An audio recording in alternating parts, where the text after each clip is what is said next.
દ્વારકા નગરપાલિકામાં ભાજપ ચૂંટણી પહેલા જીતની રેસમાં 28 બેઠકો ધરાવતી દ્વારકા નગરપાલિકામાં ભાજપ 8 બેઠકો પર બિનહરીફ।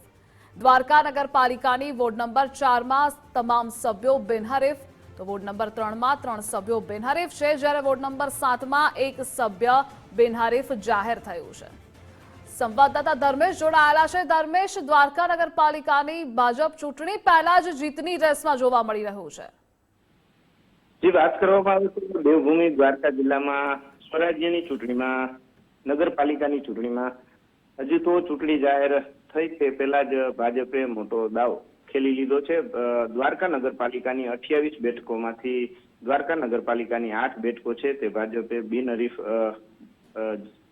કબજે કરી લીધી છે। સ્વરાજ્યની ચૂંટણીમાં ભાજપે મોટી બાજી મારી લીધી છે। દ્વારકા નગરપાલિકામાં વર્ષોથી ભાજપનું શાસન હોય ત્યારે ફરી એક વખત ભાજપનું શાસન આવે તેવા સ્પષ્ટ એંધાણ વર્તાઈ રહ્યા છે। 28 બેઠકોમાંથી ભાજપની 8 બેઠકો છે તે ચૂંટણી પહેલા જ બિનહરીફ જાહેર થઈ ચૂકી છે। જી ધર્મેશ, જોડાવા બદલ આભાર આપનો।